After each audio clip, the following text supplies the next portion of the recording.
Hello students, welcome to our YouTube channel commerce study classes. तो प्यारे बच्चों, आज के इस वीडियो में हम लोग देखने वाले हैं यूनिट 4 बिजनेस फाइनेंस का सितंबर 2024 में कंडक्ट हुए आप लोगों का जो री एग्जाम, उसमें कैसे क्वेश्चंस आए थे। यूजीसी नेट कॉमर्स का जो एग्जाम कंडक्ट हुआ था सितंबर 2024 में री एग्जाम, उससे रिलेटेड बिजनेस फाइनेंस के कैसे क्वेश्चंस आए थे। आज के इस वीडियो में हम लोग इसका डिटेल सॉल्यूशन करने वाले हैं, जो कि आपके अपकमिंग यूजीसी नेट एग्जाम के लिए वेरी वेरी इंपॉर्टेंट है। ठीक है, तो इसके पहले और भी कुछ यूनिट्स के मैंने कवर करवा दिया आप लोगों को डिटेल सॉल्यूशन, जिसमें अकाउंटिंग, स्टैटिस्टिक्स, मैनेजमेंट। ठीक है, तो अगर आप लोगों ने उन वीडियोस को नहीं देखा है तो जल्दी से जाके आप लोग वीडियोस को चेकआउट करिए। और प्यारे बच्चों, वीडियो शुरू करने से पहले एक बात जरूर कहेंगे हम आप सबसे कि अगर आप चैनल पे नए हैं तो चैनल को लाइक करना, शेयर करना और सब्सक्राइब करना बिल्कुल भी ना भूलें, जिससे कि मुझे भी आप लोगों की तरफ से मोटिवेशन मिलते रहे कि हमारे बच्चे हमारे साथ एकदम एक्टिवली पार्टिसिपेट कर रहे हैं। ठीक है, तो चलिए आइए शुरू करते हैं हम लोग आज के इस वीडियो लेक्चर को और देखते हैं बिजनेस फाइनेंस के कैसे क्वेश्चंस पूछे गए थे सितंबर 2024 के री एग्जाम में कॉमर्स के। तो पहला सवाल है, Which of the following are the assumption of Gordon model, Gordon dividend capitalization model? Which of the following are the assumption of Gordon dividend capitalization model? तो ये क्वेश्चन यहाँ पे पूछा गया है। तो इसमें पहला ऑप्शन दिया है नो टैक्स, दूसरा दिया है cost of capital less than the growth rate, तीसरा दिया है no interest financing, constant retention, चौथा दिया हुआ है कांस्टेंट कॉस्ट ऑफ कैपिटल। तो सबसे पहले हम लोग इसके एजम्पशन को जानेंगे कि एजम्पशन क्या है गॉर्डन मॉडल के। एजम्पशन क्या है गॉर्डन मॉडल के? तो देखिए, पहला एजम्पशन है कि no tax and no discrimination, no tax and no discrimination. दूसरा होगा constant retention and cost of capital, constant retention and cost of capital and cost of capital। ठीक है, तीसरा हो जाएगा constant earning per share and dividend per share. ठीक है, और चौथा हो जाएगा नो फ्लोटेशन कॉस्ट। ठीक है, चौथा हो जाएगा नो फ्लोटेशन कॉस्ट। तो इस हिसाब से हम लोग का कौन सा आंसर सही होगा? तो पहला है नो टैक्स। ठीक है, फिर उसके बाद कॉस्ट ऑफ कैपिटल, ऐसा कोई एजम्पशन दिख नहीं रहा है। तीसरा है नो इंटरनल फाइनेंसिंग, चौथा है कांस्टेंट रिटेंशन। जी हाँ, कांस्टेंट रिटेंशन होगा, कांस्टेंट कॉस्ट ऑफ कैपिटल होगा। तो करेक्ट आंसर होगा ए, डी एंड ई, जो कि ऑप्शन नंबर 4 करेक्ट है। चलिए नेक्स्ट क्वेश्चन की तरफ चलेंगे। Match the list 1 with list 2, profitability index, accounting rate of return, internal rate of return, modified internal rate of return, that is MIRR, और इससे रिलेटेड इसके मीनिंग को पूछा है। ठीक है, तो इसमें हम लोग देखेंगे प्रॉफिटेबिलिटी इंडेक्स जो है, प्रॉफिटेबिलिटी इंडेक्स क्या कहता है? तो प्रॉफिटेबिलिटी इंडेक्स ये कहता है कि ratio of the present value of cash inflow at the required rate of return to the initial cash outflow of the investment. ठीक है, तो प्रॉफिटेबिलिटी इंडेक्स ये कहता है कि जो भी present value of cash inflow है उसको हम लोग क्या करें, इनिशियल कैश आउटफ्लो से कंपेयर करें और बीच, तो इसी का जो डिफरेंस होगा ये हमारा प्रॉफिटेबिलिटी कहलाता है, प्रॉफिट कहलाता है। तो इस हिसाब से ए का कौन सा आंसर हो जाएगा? तो ए का आंसर 4th हो जाएगा, ऑप्शन 4। तो ए का ऑप्शन नंबर जो है 4th सही है। ठीक है, दूसरा है accounting rate of return. Accounting rate of return ये कहता है कि the rate that is computed by dividing the average profit after tax with the average investment. Net profit after tax लेना है और उसको डिवाइड कर देंगे हम लोग, ठीक है ना, एवरेज इन्वेस्टमेंट से। तो ये आ जाता है हमारा accounting rate of return, accounting rate of return, जो कि आपका ऑप्शन नंबर 3 सही है। तो बी का 3rd हो जाएगा। ठीक है, बी का 3rd। Internal rate of return क्या होता है? तो sir internal rate of return वो होता है कि rate that equates the investment outlay with the present value of cash inflow received after 1 period. Internal rate of return मतलब कि वो रेट जिससे कि जो इक्वेट करता है इन्वेस्टमेंट आउटले को उसके present value of cash inflow से, जो कि रिसीव होगा हमें आफ्टर 1 ईयर के बाद। तो सी का हो जाएगा 1, तो सी का 1 हो जाएगा, इस हिसाब से डी का सेकंड हो जाएगा।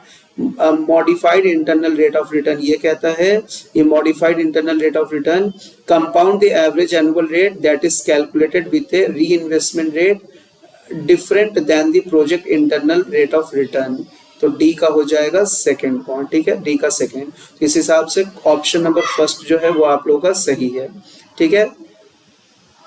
नेक्स्ट क्वेश्चन है, arrange the following sequentially with the respect to the operating cycle of a manufacturing firm। एक मैन्युफैक्चरिंग फर्म का ऑपरेटिंग साइकिल क्या होगा, ठीक है ना, पहले क्या आएगा बाद में क्या आएगा, उसको हम लोगों को क्या करना है, यहाँ पे अरेंज करना है। सबसे पहले प्यारे बच्चों रॉ मटेरियल की बात करेंगे हम लोग, ठीक है। तो सबसे पहले हम लोग रॉ मटेरियल की बात करेंगे। रॉ मटेरियल के बाद हम लोग बात करेंगे किसका, रॉ मटेरियल के बाद जब रॉ मटेरियल को हम लोग मशीन में डालेंगे तो वो क्या बनेगा सर, वो बनेगा वर्क इन प्रोग्रेस, ठीक है ना, क्या बनेगा सर, वर्क इन प्रोग्रेस बनेगा। बहुत बढ़िया। वर्क इन प्रोग्रेस का फिर कन्वर्जन होता है फिनिश गुड्स में, ठीक है ना, फिनिश गुड्स में कन्वर्जन होता है। जब फिनिश गुड्स तैयार हो जाता है, जब फिनिश गुड्स तैयार हो जाता है तो उसको हम लोग सेल करते हैं। सेल करने से क्या हो जाएगा, सेल करने से सर अगर क्रेडिट में सेल किए तो रिसीवेबल होगा, ठीक है, तो रिसीवेबल्स आएगा। और लास्ट में क्या आ जाएगा प्यारे बच्चों, तो लास्ट में आ जाएगा पेबल डेफरल पेमेंट, पेबल,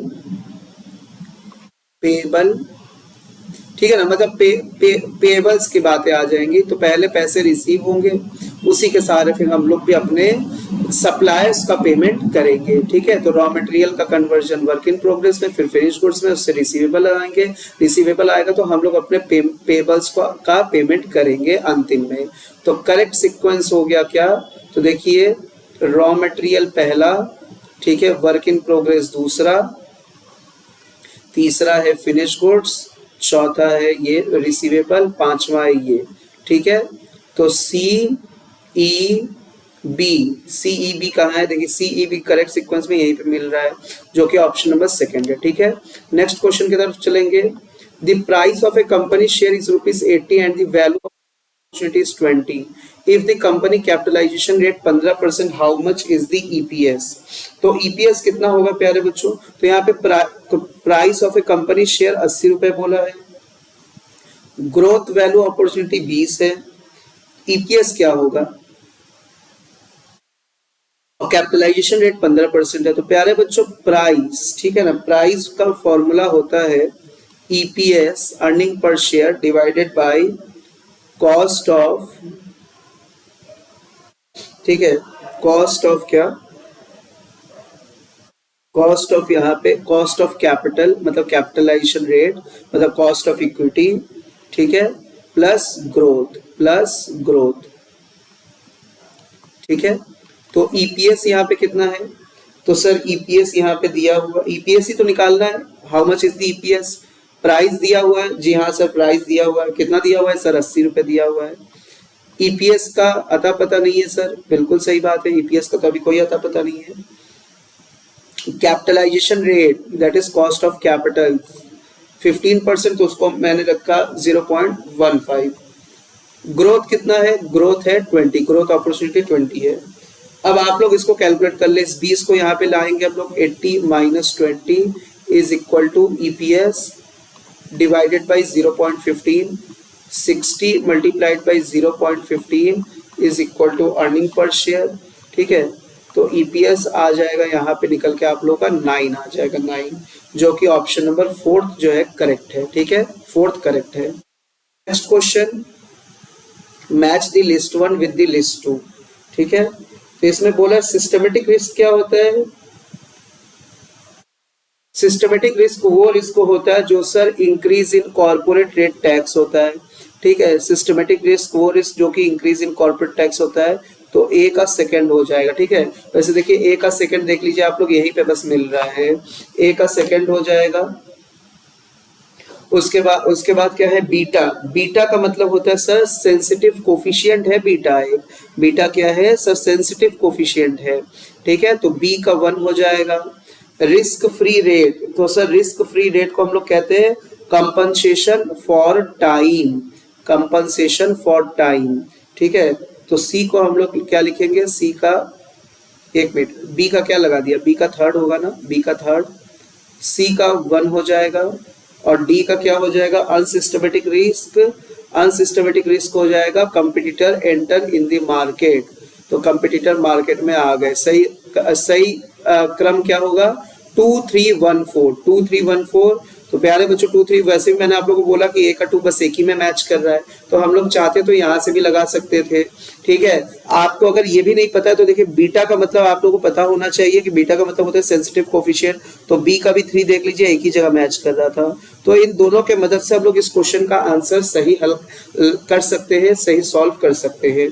ठीक है, next question, which of the following is not the assumption of Baumol's model of cash management। प्यारे बच्चों बाउमल्स मॉडल्स ऑफ कैश मैनेजमेंट का पहले तो हम लोग एजम्पशन जानेंगे कि सर क्या क्या एजम्पशन होता है, थोड़ा बताएंगे, तभी हम क्वेश्चन को सही मार्क किए कि नहीं हम लोग बता पाएंगे। ठीक है, तो पहला है the cash need of the firm are known with certainty. The cash need of the firm known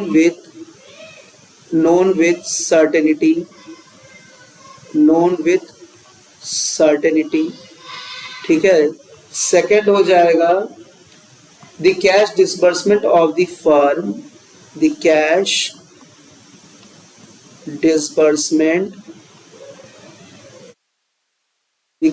disbursement of the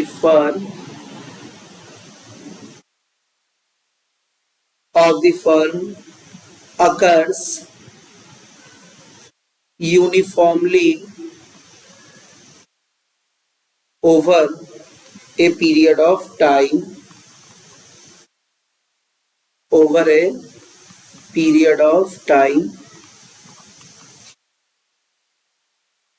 और उसके बाद तीसरा क्या हो जाएगा opportunity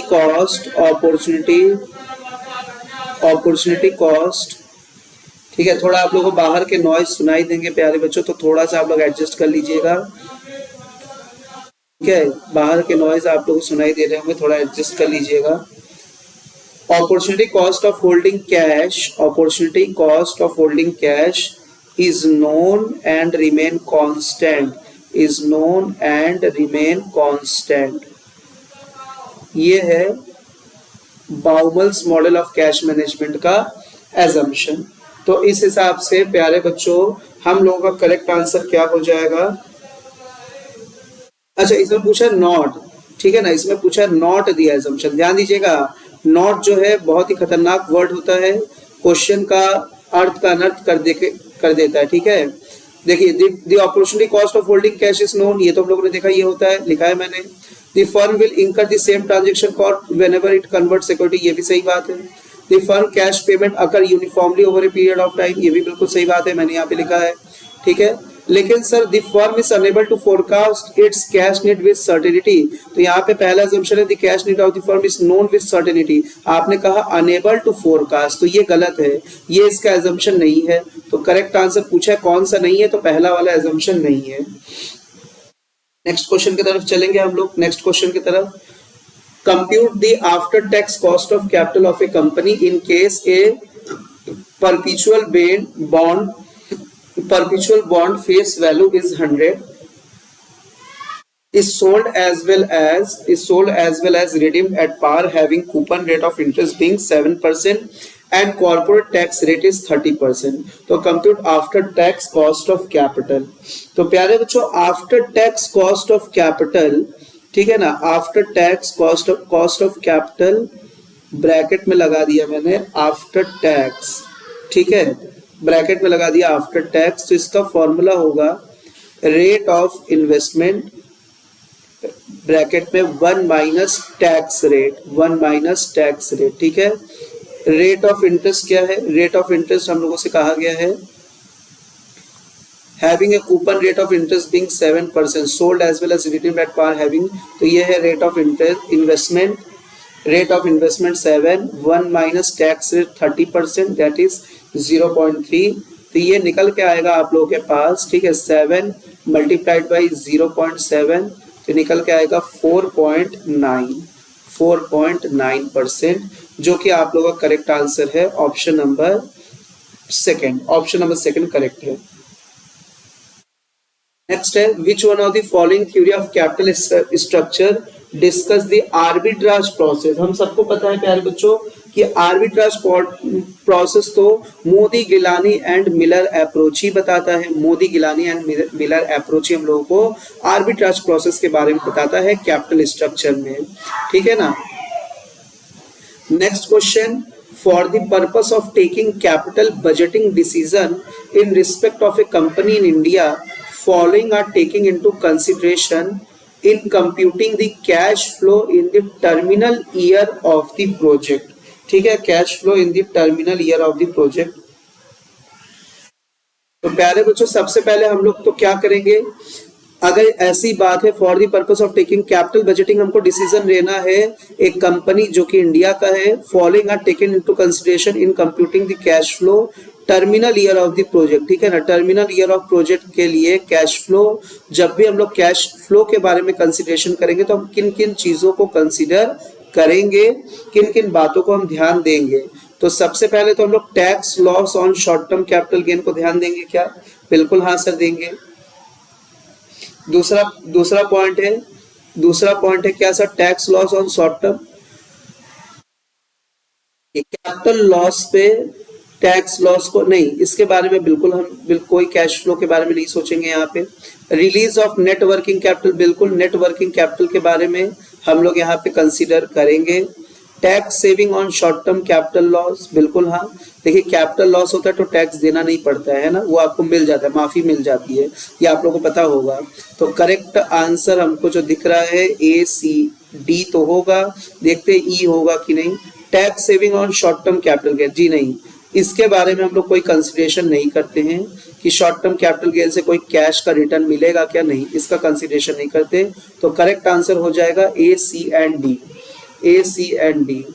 Next question, which of the following capital budgeting technique follow the discounting criteria? तो capital budgeting technique जो discounting criteria को फॉलो करता है। डिस्काउंटिंग क्राइटेरिया का मतलब हो गया टाइम वैल्यू ऑफ मनी को जो कंसिडर करता है, ठीक है, टाइम वैल्यू ऑफ मनी को जो कंसिडर करता है उसके बारे में यहाँ पे बात किया गया है। तो ये है net present value, time value of money को कंसिडर करता है। Benefit cost ratio time value of money को कंसिडर करता है। अकाउंटिंग रेट ऑफ रिटर्न नहीं करता है, पे बैक पीरियड नहीं करता है, internal return rate of return करता है। तो इसका करेक्ट आंसर क्या हो जाएगा, ए बी डी, जो कि ऑप्शन नंबर 3 बिल्कुल सही है। Next question, match the column. तो मैच द कॉलम से रिलेटेड सवाल है। देखिए फॉरवर्ड क्या है, फॉरवर्ड डेरिवेटिव मार्केट है। फॉरवर्ड क्या है, एक डेरिवेटिव मार्केट है, तो ए का थर्ड हो जाएगा। तो देखिए प्यारे बच्चों ए का थर्ड एक ही जगह मिल रहा है हम लोगों को, ठीक है। सर्टिफिकेट ऑफ डिपॉजिट की बात किया है यहाँ पे। तो certificate of deposit money market का इंस्ट्रूमेंट है, बी का सेकंड हो जाएगा, मनी मार्केट का इंस्ट्रूमेंट है। सी एफपीओ है और आईपीओ है, इनिशियल प्राइस ऑफरिंग और forward price offering. FPO forward price offering कहाँ पे हो जाएगा, स्टॉक मार्केट में हो जाएगा। तो सी का क्या हो जाएगा, फोर्थ, और डी का क्या हो जाएगा, यहाँ पे फर्स्ट हो जाएगा। IPO initial public offering IPO है। तो करेक्ट सीक्वेंस 3 2 4 1, तो 3 2 4 1 फर्स्ट जो है फोर्थ ऑप्शन करेक्ट है, answer number 4। According to the proposition 2 of Modi-Gilani-Miller theory of capital structure, which of the following statement is true? तो प्यारे बच्चों यहाँ पे पूछा है कि मोदी गिलानी मिलर का जो सेकंड प्रोपोजिशन है थ्योरी ऑफ कैपिटल स्ट्रक्चर का, इनमें से कौन सा बात, कौन सा स्टेटमेंट, कौन सा कथन जो है वो सही है, ठीक है। तो कौन सा कथन सही है, तो देखते हैं हम लोग। तो इसमें जो करेक्ट वर्ड है financial leverage has no effect on the wealth of the share. जी आप गलत कह रहे हैं, financial leverage has effect on the wealth of share holder, गलत बात कह दिया। Financial leverage increases with the wealth of share holder. Financial leverage increases with wealth, जैसे जैसे वेल्थ ऑफ शेयर होल्डर बढ़ेगा फाइनेंशियल लीवरेज घटेगा बढ़ेगा? सर फाइनेंशियल लीवरेज तो घटेगा ना, तो बढ़ने की बात कह दिया। Rate of return expected by share holder increases with the increase in equity financing, नहीं, विद द इंक्रीज ऑफ डेप्ट फाइनेंसिंग। जितना डेप्ट बढ़ेगा फाइनेंशियल रिस्क बढ़ेगा, ठीक है, और रिस्क बढ़ेगा तो कॉस्ट ऑफ इक्विटी कैपिटल भी बढ़ेगा, ठीक है, रिटर्न भी बढ़ेगा, रिटर्न भी बढ़ेगा और इक्विटी कैपिटल का, इक्विटी शेयर होल्डर का रिटर्न भी बढ़ेगा, ठीक है। तो इक्विटी फाइनेंसिंग नहीं डेप्ट फाइनेंसिंग से। Rate of return expected by share holder increases with the financial leverage, बिल्कुल सही बात है। रेट ऑफ, यही है फाइनेंशियल लीवरेज, ठीक है। तो रेट ऑफ रिटर्न एक्सपेक्टेड जो कर रहे शेयर होल्डर वो बढ़ते जाएगा फाइनेंशियल लीवरेज के साथ साथ। आइए अगले सवाल की तरफ चलेंगे हम लोग। Which of the following are included in FDI? FDI में कौन आएगा, कौन इंक्लूड होगा, कौन इंक्लूड नहीं होगा? होली ओन्ड सब्सिडरी बिल्कुल, जॉइंट वेंचर बिल्कुल, इन्वेस्टमेंट इन GDR नहीं, investment in global depository receipt जो है ये फॉरेन डायरेक्ट इन्वेस्टमेंट का पार्ट नहीं होगा, ठीक है। एक्विजिशन होगा बिल्कुल, हाँ एक्विजिशन मर्जर होगा। इन्वेस्टमेंट बाय FIIs नहीं, ये भी नहीं होगा, ठीक है, ये बिल्कुल नहीं होगा, ये भी नहीं होगा। तो करेक्ट ऑप्शन क्या हो जाएगा? A, B and D, A, B and D only option fourth, answer number 4 जो है सही है। Next question, arrange the step of capital budgeting process in a correct sequence, ठीक है। कैपिटल बजटिंग प्रोसेस को करेक्ट क्रम में लगाना है। तो सबसे पहले कैपिटल बजटिंग का मतलब क्या होता है? सर कैपिटल बजटिंग का मतलब होता है long term investment proposal, long term project पर इन्वेस्ट करना मतलब लॉन्ग टर्म इन्वेस्टमेंट प्रपोजल होता है, जहां एक बार पैसा लगाया और वहां पे अगर कोई भूल चूक हो गया तो पैसा आपका डूब सकता है, इवन कि आपका बिजनेस भी बंद हो सकता है। तो फर्स्ट ऑफ ऑल मुझे इन्वेस्टमेंट अपॉर्चुनिटीज को फाइंड आउट करना पड़ेगा ना, तो आइडेंटिफिकेशन ऑफ इन्वेस्टमेंट अपॉर्चुनिटीज, ठीक है, यानी डी पहले। प्यारे बच्चों देखिए आपके दिए गए ऑप्शंस में भी एक ही ऐसा ऑप्शन है जिसमें डी पहले है। तो अगर आपको कुछ भी नहीं पता है तो आपको तो इतना पता होगा ना कि पैसे लगाने से पहले मुझे इन्वेस्टमेंट अपॉर्चुनिटी को आइडेंटिफाई करना पड़ता है, फिर इन्वेस्टमेंट प्रपोजल्स को असेंबल करना पड़ता है, कौन कहाँ से हम लोग पैसे लगा सकते हैं इन्वेस्टमेंट प्रपोजल, ठीक है। उसमें बहुत सारी चीजें हम लोग देखते हैं, कहाँ का कॉस्ट ऑफ कैपिटल ज्यादा है कम है, ठीक है। फिर उस हिसाब से हम लोग डिसीजन लेते हैं, डिसीजन लेने के बाद हम लोग कैपिटल बजट और उसका एप्रोप्रिएशन बनाते हैं कि कितना कैपिटल लगेगा और कहाँ कौन कौन से जगह पे कैसे कैसे कैपिटल को चैनलाइज करना पड़ेगा, ठीक है। एंड एट लास्ट हम कैपिटल लगाने के बाद अब उसका परफॉर्मेंस रिव्यू भी हमेशा करते रहेंगे, क्योंकि एक बहुत बड़ा पैसा इन्वेस्टमेंट होता है। कैपिटल बजटिंग का मतलब ही है कि लॉन्ग टर्म इन्वेस्टमेंट प्रपोजल जिसमें ह्यूज अमाउंट ऑफ पैसा इन्वेस्ट किया जाता है। तो करेक्ट आंसर हो जाएगा ऑप्शन नंबर 1।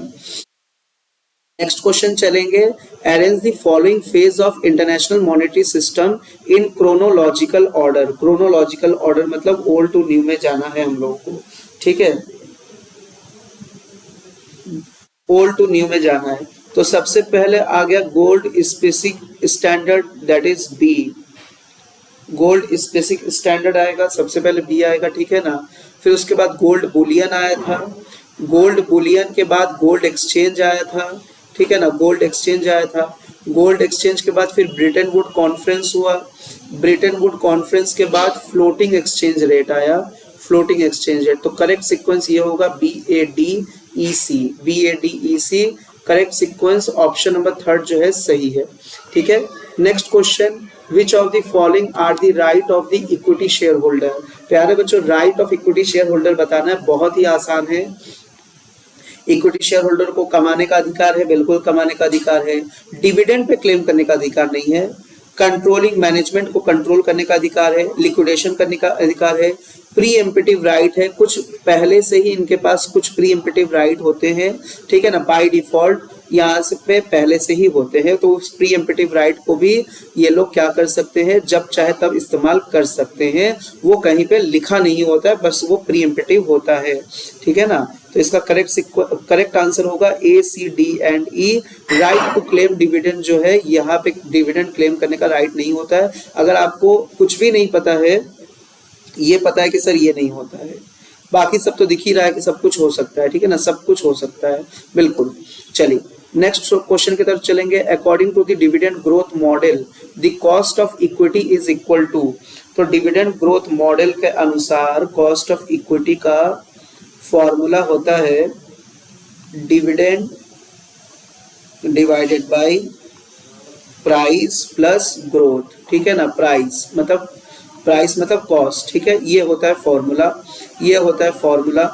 इस हिसाब से अगर हम लोग देखें अपने यहाँ पे ऑप्शन कौन सा करेक्ट बैठ रहा है, तो डिविडेंड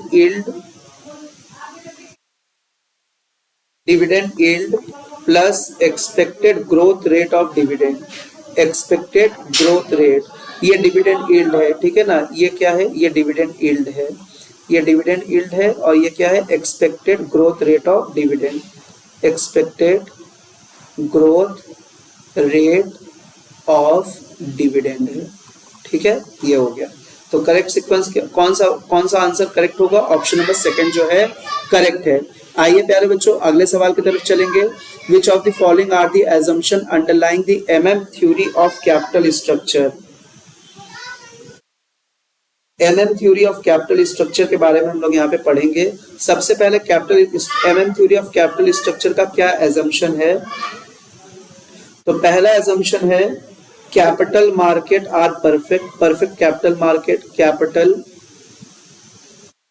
मार्केट आर परफेक्ट। एकदम डिटेल में हम लोग पढ़ेंगे, ठीक है, ताकि आने वाले एग्जाम के लिए हम लोग एकदम वेल प्रिपेयर्ड रहे।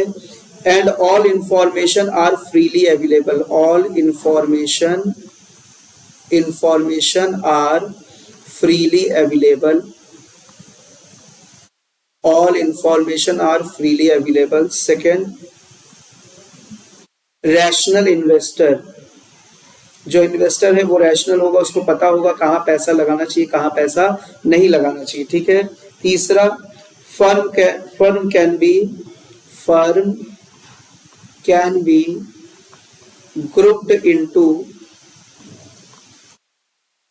grouped into equivalent risk. Firm can be grouped into equivalent risk, ठीक है। चौथा हो जाएगा नो कॉर्पोरेट टैक्स। फिफ्थ हो जाएगा all investment has same expectation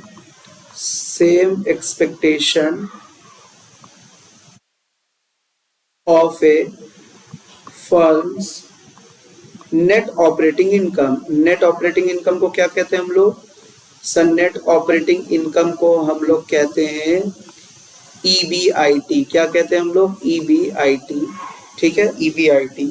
that is homogeneous expectation. क्या मतलब हो गया इसका, होमोजीनियस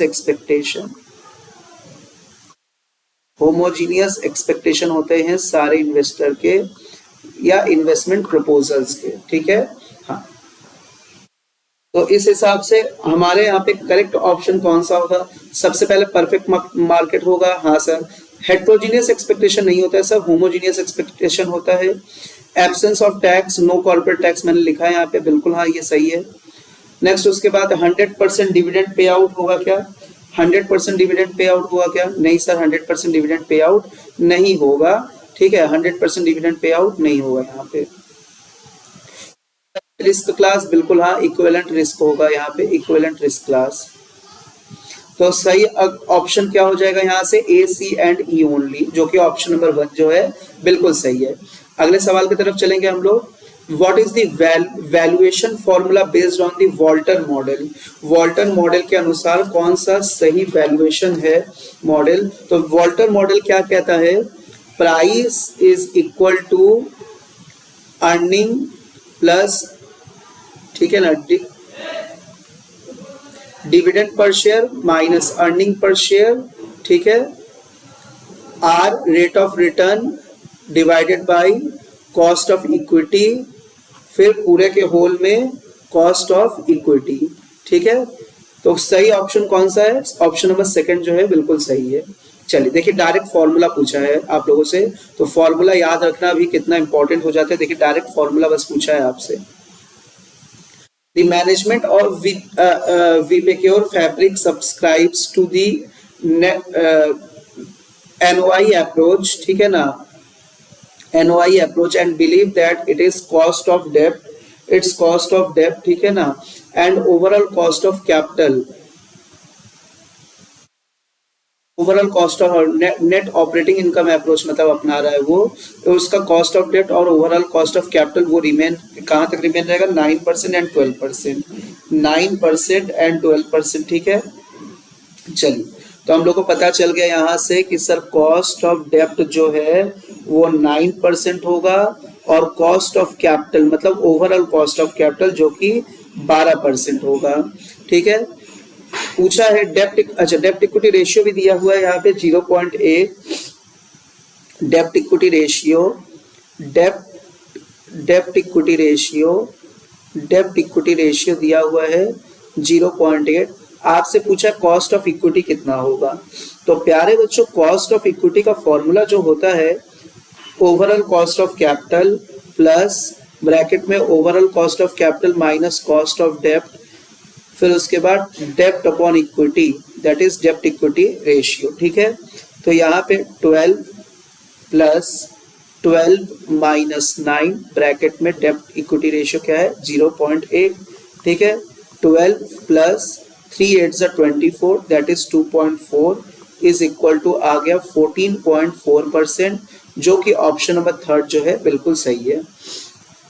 अगले सवाल की तरफ चलेंगे। The Britain would monetary system was based on the fix rate monetary system, it lasted between the year, कब से कब तक चला था ब्रिटेन वुड? तो ब्रिटेन वुड चला था 1944 से 1971 तक। नेक्स्ट क्वेश्चन देखिए, यहाँ पे मैच द कॉलम में यहाँ पे फॉर्मूला पूछा है capital assets pricing model, capital assets pricing model का फॉर्मूला क्या होता है? तो कैपिटल एसेट्स प्राइसिंग मॉडल का फॉर्मूला होता है sir RE is equal to RF plus BE bracket में RM माइनस RF, ये होता है कैपिटल एसेट्स प्राइसिंग मॉडल। तो A का हो जाएगा सेकेंड, A का सेकेंड हो जाएगा, ठीक है, A का हो जाएगा सेकेंड। देन नेक्स्ट उसके बाद आपसे पूछा है गॉर्डन मॉडल, ठीक है। तो गॉर्डन मॉडल का क्या हो जाएगा यहाँ पे? तो गॉर्डन मॉडल का होता है PO is equal to E1 earning of current year 1 minus beta divided by K minus BR, ठीक है ना, BR। तो गॉर्डन मॉडल जो कि है B का फोर्थ मैच कर रहे हैं यहाँ पे, A का सेकंड B का फोर्थ। तो देखिए A का सेकंड और B का फोर्थ हम लोग को यहाँ से मिल रहा है, तो फोर्थ ऑप्शन सही होगा, ठीक है। तो C का 1 हो जाएगा, weighted average cost of capital का फॉर्मूला ये हो जाएगा, और ट्रेडिशनल मॉडल का formula P is equal to MD plus E/3, ये फॉर्मूला हो जाएगा, ठीक है। चलिए अगले सवाल की तरफ चलेंगे। What will be the dividend per share of the Rohtas industry for the year 2024 given the following information about the company. EPS दिया है 2024 का, DPS दिया है 2023 का, टारगेट पे आउट दिया है, एडजस्टमेंट रेट दिया है, ठीक है। और आप लोगों को यहाँ से कैलकुलेट करना है डिविडेंड पर शेयर 2024 का। तो प्यारे बच्चों फॉर्मूला होगा डिविडेंड पर शेयर 2024 का इज इक्वल टू, ले लीजिएगा 2023 का DPS ऑफ 2023 प्लस एडजस्टमेंट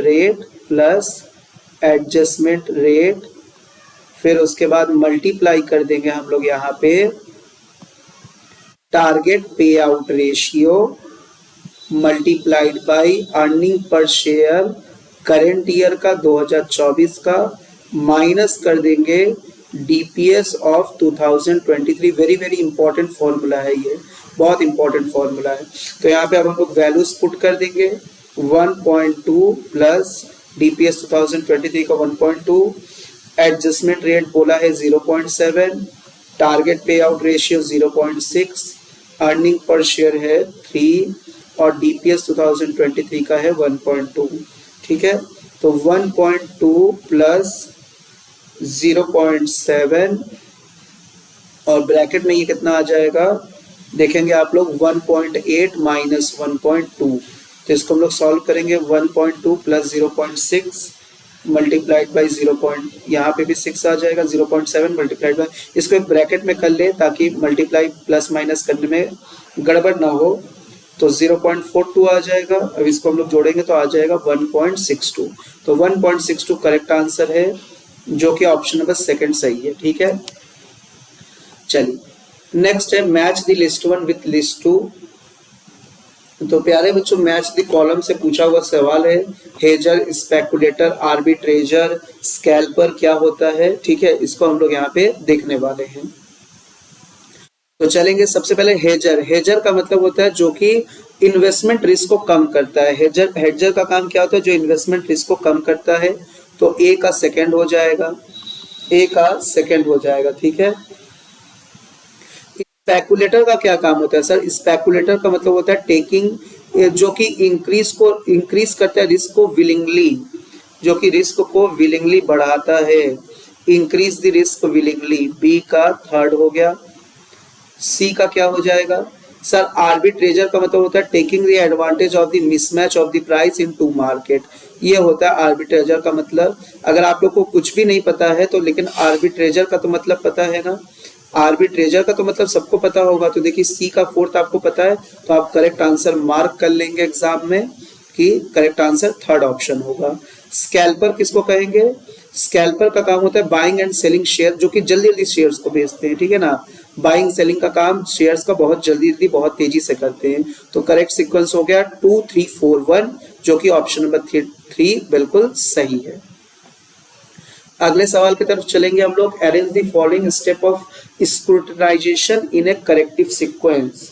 ठीक है, तो securitization, not scrutinization, securitization in a correct sequence. तो करेक्ट सीक्वेंस में हमें इसको सजाना है, अरेंज करना है। तो सबसे पहले हम लोग सीजनिंग मतलब सीजन को देखेंगे। ठीक है ना, कौन से सीजन में कहाँ पे कितना पैसा किधर कैसे इन्वेस्ट करना चाहिए। नेक्स्ट उसके बाद क्रेडिट एनहांसमेंट, क्रेडिट एनहांसमेंट के बाद फॉर्मिंग द एसपीवी। ठीक है, फॉर्मिंग द एसपीवी के बाद हम लोग ट्रांसफर टू एसपीवी, और उसके बाद लास्ट में हम लोग इशुएंस ऑफ सिक्योरिटी करेंगे। तो DCABE करेक्ट ऑप्शन जो है ऑप्शन नंबर 3 है। करेक्ट ऑप्शन नंबर 3 है। Next, the effect of exchange rate fluctuation on a firm's future cost and revenue is termed as future, इसको हम लोग कहते हैं ऑपरेटिंग एक्सपोजर। क्या कहते हैं प्यारे बच्चों? इसको ऑपरेटिंग एक्सपोजर कहते हैं।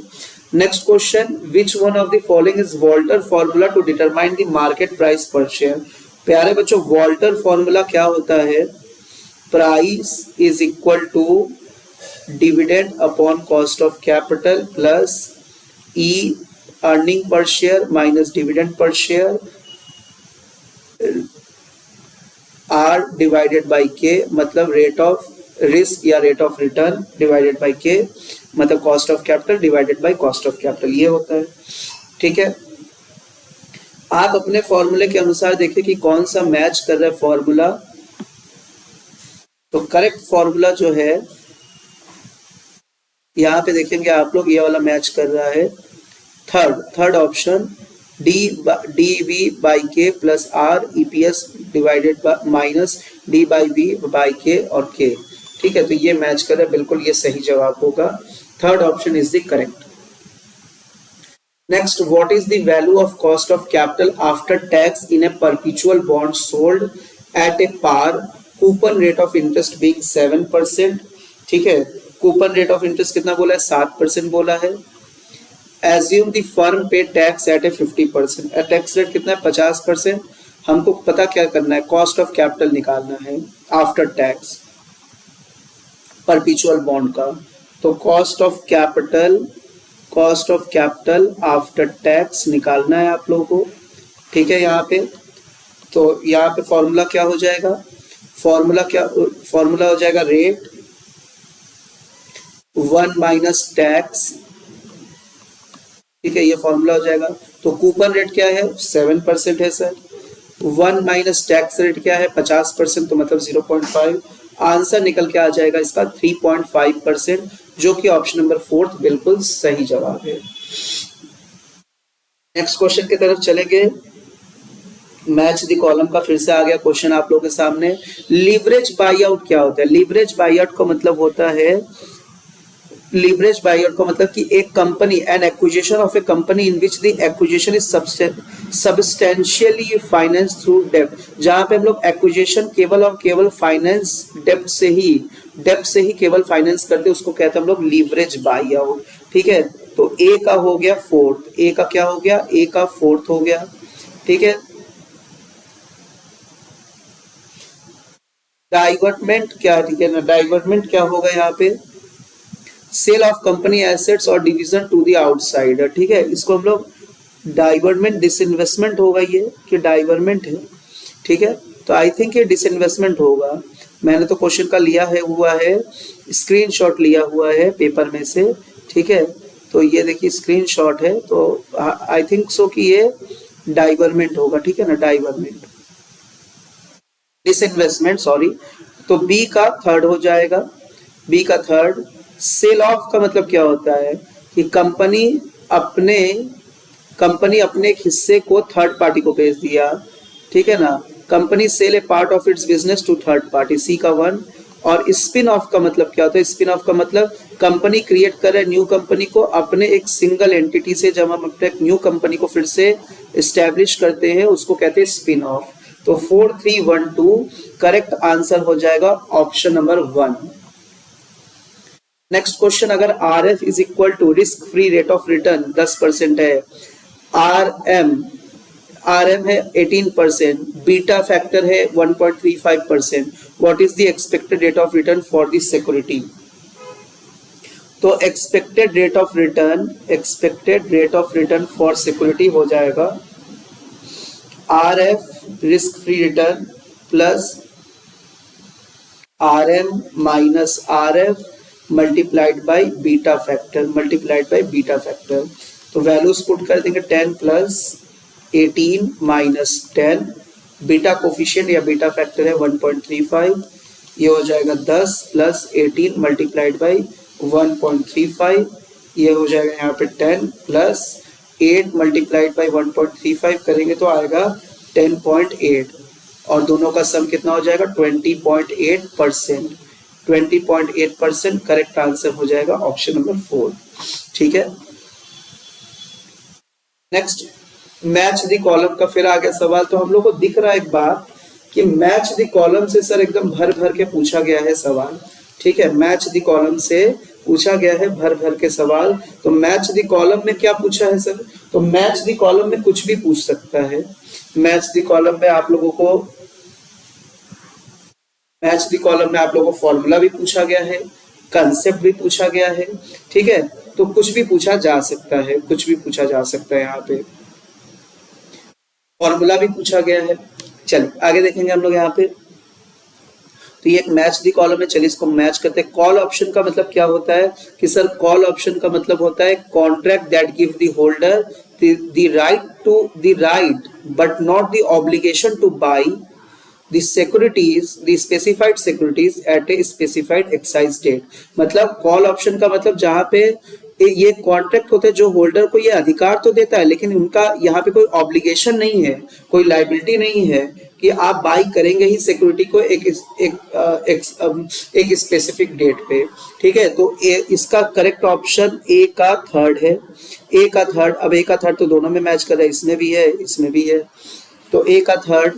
पुट ऑप्शन क्या होता है? तो देखिए पुट ऑप्शन का मतलब होता है कि ये contract that give the holder the right but not the obligation to sell the security. Call option और पुट ऑप्शन, ठीक है ना। कॉल ऑप्शन क्या करता है? The right but not the obligation, buy करने का ऑप्शन देता है, राइट देता है, पुट ऑप्शन सेल करने का देगा उल्टा, तो बी का फोर्थ हो जाएगा, बी का फोर्थ। तो हम लोगों को मिल गया आंसर, ए का थर्ड होगा, ए का थर्ड होगा, बी का फोर्थ होगा। तो ए का थर्ड, बी का फोर्थ जो है आप लोगों को फोर्थ में ही मिल रहा है। तो फ्यूचर कॉन्ट्रैक्ट क्या होता है सर? फ्यूचर कॉन्ट्रैक्ट एक एग्रीमेंट होता है दो पार्टीज के बीच में कि बाई सेल करेंगे हम लोग एसेट्स को at a certain time in future और एक सर्टेन दाम पर भी, through standardize contract and traded through the stock exchange.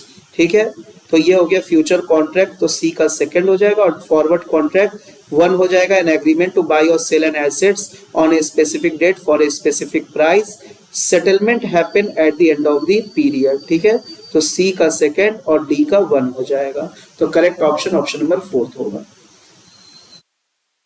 आइए प्यारे बच्चों अगले सवाल की तरफ चलेंगे। ए कंपनी पेड डिविडेंड 3.70 रुपए इन द प्रीवियस ईयर। ठीक है, 3.70 रुपए कंपनी ने डिविडेंड पे किया है प्रीवियस ईयर में। ठीक है, the dividend in the future are expected to grow perpetually, कितना ग्रो करेगा हर साल? डिविडेंड 8% से ग्रो करेगा। ठीक है ना, तो 1 रुपए का कितना मिलेगा मुझे? 1 रुपए का हर साल मुझे मिलेगा। 1 रुपए का मुझे कितना मिलेगा सर? 1 रुपए का मिलेगा आपको ग्रोथ रेट हर साल 0.8, मतलब 1 रुपए बढ़ के कितना हो जाएगा हर साल? 1.08। ठीक है, What is the share price today if the market price capitalizes dividend at 12%? अगर 12% पे कैपिटलाइज किया गया है तो आज शेयर का दाम कितना होगा? तो प्राइस पूछा है, शेयर का दाम, तो इसका फॉर्मूला हम लोग लगाएंगे dividend rate divided by cost of capital minus G. तो यहाँ पे 3.7 ग्रोथ रेट को कंसीडर करेंगे हम लोग। 1 रुपए का 0.8% मिले, 1 रुपए का हर साल 1 रुपए 8 पैसे मिलेंगे, डिवाइडेड बाय कॉस्ट है 0.12 और ग्रोथ है 0.08। ठीक है, तो 3.7 मल्टीप्लाइड बाय 1.08 डिवाइडेड बाय 0.04, ऊपर आ गया कितना? ऊपर आ गया 4, नीचे कितना आ जाएगा? नीचे कितना वैल्यू आ जाएगा? तो नीचे वैल्यू आ जाएगा 0.04। इस हिसाब से कितना आ जाएगा? 100 रुपए। तो शेयर का दाम आज कितना है? 100 रुपए है। ठीक है, 100 रुपए। अगले सवाल की तरफ चलेंगे हम लोग। Arrange the following development in international monetary system. Arrange the following development in international monetary system in the order of sequence starting from the oldest to the newest। तो oldest to the newest में हम लोगों को इनको क्या करना पड़ेगा? Arrange करना पड़ेगा। तो आइए प्यारे बच्चों हम लोग अरेंज करते हैं। तो सबसे पहले कॉमोडिटी स्टैंडर्ड आया, जहां सामान के बदले सामान, बार्टर सिस्टम जिसको हम लोग कहते हैं। ठीक है, तो सबसे पहले बार्टर सिस्टम आया, मतलब कॉमोडिटी के बदले कॉमोडिटी। फिर उसके बाद गोल्ड स्टैंडर्ड आया, गोल्ड स्टैंडर्ड। फिर उसके बाद fix parity system, fix parity system के बाद स्मिथेनियन अरेंजमेंट आया, स्मिथसोनियन अरेंजमेंट आया। फिर उसके बाद लास्ट में floating rate regime, floating rate regime. ठीक है, fix parity system Britain Wood conference से आया। ठीक है ना, fix parity system Britain Wood conference से आया है। चलिए करेक्ट सीक्वेंस क्या हो जाएगा? CAEBD।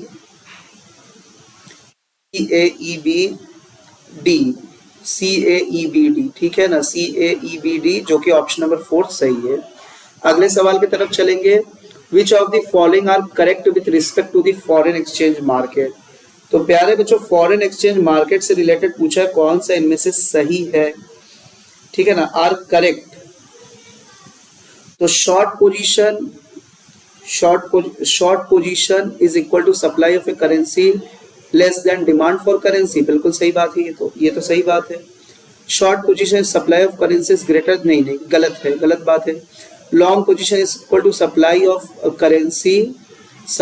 Currency greater than demand for currency. Supply, बिल्कुल सही बात है ये।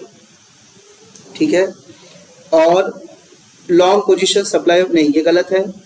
स्क्वायर पोजीशन का मतलब होता है दोनों बराबर हो जाना। स्क्वायर सप्लाई ऑफ करेंसी और डिमांड फॉर करेंसी जब बराबर हो जाए तो करेक्ट आंसर होगा A, C एंड E, जो कि ऑप्शन नंबर 1 होगा, ऑप्शन नंबर 1।